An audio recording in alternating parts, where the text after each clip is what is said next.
Hello student, welcome to our YouTube channel unique study point, a constant journey of success में आपका बहुत बहुत स्वागत है। जैसा कि आपने सुना होगा या फिर हमने बताया था कि 10th स्टैंडर्ड की हमने साइंस की सीरीज शुरू कर दी है। अब 9th की भी हम साइंस की सीरीज शुरू करने जा रहे हैं। आज हम सिर्फ ओवरव्यू देखेंगे कि हम क्या पढ़ेंगे, कैसे पढ़ेंगे और कैसे पढ़ाया जाएगा। तो ये क्लास 9th का बेसिकली लेक्चर है और इसमें हम शुरू करेंगे फिजिक्स का पहला लेक्चर, मोशंस। तो मैं आपको सिर्फ ओवरव्यू बताऊंगा। 9th क्लास का बेसिकली ये लेक्चर है और फिजिक्स का है। पहला चैप्टर है आपका मोशन, जिसको हिंदी में कहते हैं गति। इसमें हम क्या क्या पढ़ेंगे और किस तरह पढ़ाया जाएगा, हम बस उसको देखते हैं। सबसे पहले तो हम पढ़ेंगे basic of motion. Basic of motion मतलब गति के बारे में पढ़ेंगे। गति क्या होती है, कैसे होती है, रेस्ट पर कोई चीज स्थिर है या फिर कोई चीज गति में है, वो सारी चीजें, वो बेसिक पॉइंट सब किसमें आएंगे, बेसिक ऑफ मोशन। मतलब गति के बेसिक पॉइंट हम पढ़ेंगे सबसे पहले। और लेक्चर कैसा रहेगा, एक बार लेक्चर का ओवरव्यू देख लेते हैं हम लोग। लेक्चर ओवरव्यू, इसमें कौन कौन से पॉइंट्स आपको पढ़ने रहेंगे। सबसे पहला तो पॉइंट सही है, बेसिक ऑफ मोशन। गति के साधारण, गति को लेकर हम साधारण बातें उसमें डिस्कस करेंगे। गति क्या होती है, कैसे होती है, किसे गति कहते हैं, किसे चाल कहते हैं, किसे दूरी कहते हैं, वगैरह वगैरह। ये सब आपका कवर होगा बेसिक ऑफ मोशंस पे, गति के बारे में। इसमें हम पढ़ेंगे गति के बारे में और इसी में पढ़ेंगे हम रेफरेंस पॉइंट। रेफरेंस पॉइंट क्या होता है, इसको हिंदी में बोलते हैं स्थिर बिंदु। स्थिर बिंदु क्या होता है, क्यों होता है, इसका क्या रोल रहता है, ये सब आपका इसमें पढ़ा जाएगा। और सेकंड चीज पे हम पढ़ेंगे मोशन इन स्ट्रेट लाइन।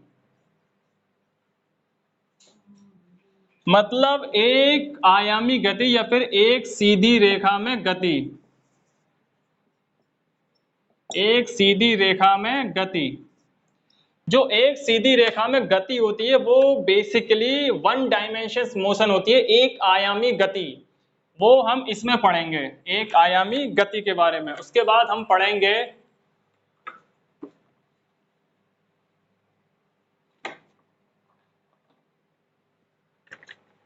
तीसरा पॉइंट में हम पढ़ेंगे डिस्टेंस। डिस्टेंस को हिंदी में कहते हैं दूरी, एंड डिस्प्लेसमेंट के बारे में, विस्थापन। दूरी क्या होती है, विस्थापन क्या होता है और इन दोनों के बीच में क्या अंतर होता है, दूरी किसे कहते हैं, विस्थापन किसे कहते हैं, वो इसमें पढ़ेंगे हम। और इसी के साथ साथ ये जब अपना टॉपिक क्लियर कर लेंगे, मोशन के बेसिक ऑफ मोशन क्या होती है, गति के साधारण चीजें क्या होती हैं, एक आयामी गति क्या होती है, उसके बाद दूरी क्या होती है, विस्थापन क्या होता है, उसके बाद हम दूरी और विस्थापन से रिलेटेड क्वेश्चंस या फिर प्रश्न करेंगे। न्यूमेरिकल्स लगाएंगे, जितने भी दूरी और विस्थापन से रिलेटेड जितने भी क्वेश्चंस हैं इस पहले चैप्टर में, या जितने भी पॉसिबल हो सकते हैं हम लोग वो इसमें लगाएंगे, सारे प्रश्न करेंगे।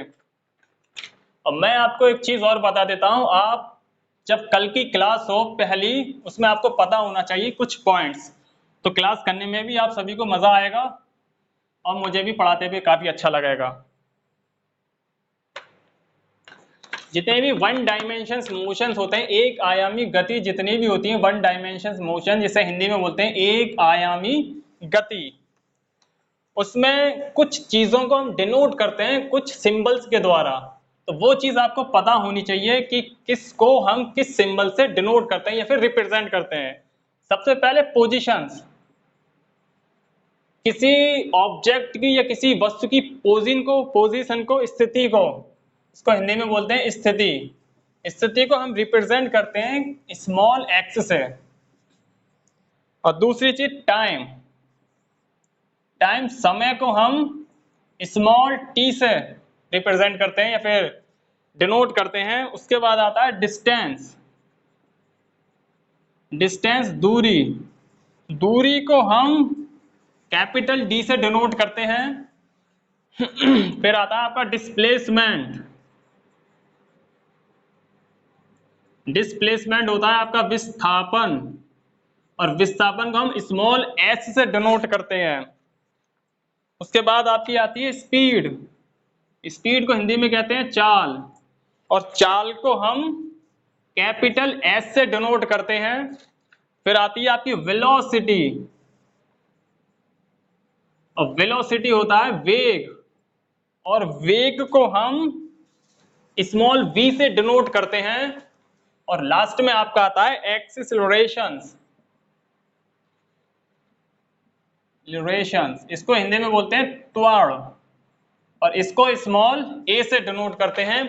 तो ये कुछ फैक्टर्स थे जो आपको पता होना चाहिए फिजिक्स शुरू करने से पहले कि किसको किससे डिनोट करते हैं। स्थिति को स्मॉल x से डिनोट करते हैं, समय को स्मॉल t से, दूरी को कैपिटल T d से, विस्थापन को स्मॉल s से, और स्पीड को कैपिटल S। विस्थापन आपका स्मॉल s होता है और चाल आपकी होती है कैपिटल S, वेग आपका स्मॉल v और त्वरण आपका स्मॉल ए। ये आपका आज का ओवरव्यू था इस लेक्चर में। नेक्स्ट लेक्चर में हम शुरू करते हैं कल से। Thank you very much.